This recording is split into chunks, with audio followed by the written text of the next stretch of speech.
Hey there guys, thought I'd do a quick video on IRCCM with missiles, how it works, and how you can defeat it. Because now that the R-27T is in the game, we now have IRCCM capable missiles on jets. And it's only going to get worse from here, because the AIM-9M has IRCCM, the R-73 has IRCCM. Pretty much all missiles that are going forward are going to have some kind of countermeasure resistance. So I thought I'd go over what IRCCM does, how it works in War Thunder, and how you can defeat it. So first off, explanation of IRCCM, quite broadly, it's just infrared countermeasures. So it's something designed to defeat things like flares, so missiles go for their intended targets and don't miss, as well as things like IRCM, which is a more usually only seen on helicopters, where you have, like on the Apaches, you have IRCM, which is the little research module. I don't really know how to describe it, but basically it sends a bunch of IR light out in a bunch of random directions to confuse IR seekers and cause them to miss. And there's also more complicated methods like the KOF-52, KOF-50, and Mi-28N have, where it's DIRCM, where the helicopter will actually shine a laser into the missile seeker to make it lose lock. So there are methods to countering these, which is IRCCM, and I will go over how those work. So there are two main methods that War Thunder uses to model IRCCM. The first method, and the most common, is that seekers will simply turn off effectively when they see flares. Manpads use this, and the R-27T uses this. And basically how this works is that once flares enter the missile seeker, it will no longer track. It will instead use kind of like inertial navigation to keep the seeker moving in the direction that the target was moving previously until flares are no longer within the seeker's field of view, in which case it will turn back on, the missile will resume tracking normally. Here is a good clip of stingers from the Apache, and kind of what happens when there are too many flares in the FOV. This is also why, if you're trying to use manpad AA like the LAVAD or something like that, and say a helicopter's firing a missile directly at you, or a plane is flaring a lot, and your missile won't lock even though they're definitely within range, it's because there is something there's a heat source that is not a vehicle that it sees in its FOV, which will cause the seeker to not lock. And this can be defeated, kind of like in the clip that you just saw, by dumping a bunch of flares and changing direction. So the missile cannot see you, and when its INS keeps it going in the same direction, and it no longer sees flares, it no longer sees you and loses track. I have successfully done this in the A-10 versus something like the Ocelot. I don't have any clips of that, unfortunately, but it is doable, and it's something to keep in mind because it does work on stuff like the TY-90. And the TY-90, as you probably know, is a very potent helicopter-launched air-to-air missile that a lot of people use to simply camp air spawns. So that's something to keep in mind. The second method, and the one that I'm probably going to go into a bit more detail on, is reduced seeker sizes. And so remember this. So when you press, your missile fire button or whatnot to warm up the missile, you'll get your outer circle. This is the gimbal limit of the seeker. This is how far the seeker can look to either side when to track a target. You have the inner circle. This is what the seeker actually sees.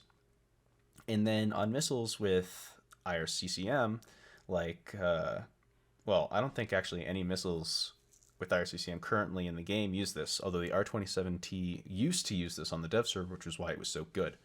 Has a very small inner seeker. I believe on the dev server it was like 1 degree or like half a degree or something like that for the R-27T. And what this does is after you launch the missile, it switches from this larger outer seeker to the smaller inner seeker, meaning that at certain ranges, it can only see your engine, like the engine of the target that it's locked onto, and will not see flares since there cannot bite off on flares. Now, if we draw a really quick plane here, Dorito, and get an engine. So the main source of heat in a plane is the engine, obviously. So in a normal missile, like an AIM-9L or a 60M or something like that, the seeker is large enough where when you have it locked, it'll generally see the engine and area around it. However, with missiles that have IRCCM, and use this particular method, they will only see this. I believe that the R27T on the first dev server was completely unflareable within 5 kilometers or something like that because of how small its seeker was. I say completely unflareable. That's not entirely true. We'll get into that.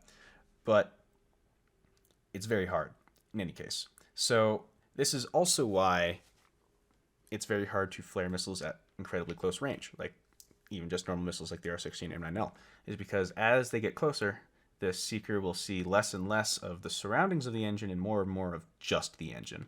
So there are ways to defeat this, and we'll go in. So the first thing that you should probably do and get used to doing is pre-flaring. And what pre-flaring is simply anticipating a missile launch. So if you're coming head-on with a MiG-29, just drop some flares. Like I said, the inner seeker only takes over once the missile is launched, and even if, it doesn't completely take over before the missile is launched, there's still a chance that the seeker will see the flare and not your engine because, it's a hotter heat source, and go for the flare right off the rail instead. So pre-flaring is a good idea, and something that, especially as we get into more modern missiles, is something that you're going to have to do.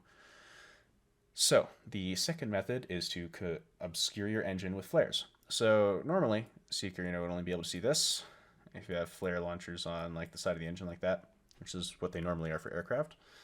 What you have to do is you have to flare and then turn. So if you drop flares like here, whatnot, and you're going this way, you need to turn, so at least in rear aspect, so the missile can no longer see your engine and can only see the flares, at which point you want to completely get out of the way, because once it gets past the flares or the flares disperse or whatnot, it is going to reacquire you. So usually what you'll have to do is you have to flare, turn, flare, turn. So you'll do like kind of an S-shaped maneuver. So you'll flare, turn, flare again, turn again. So the missile will go from one flare and it won't reacquire you. It'll reacquire other flares, just keep going. Now, this was pointed out in the dev server by one of the forum users in the MiG-29 discussion thread.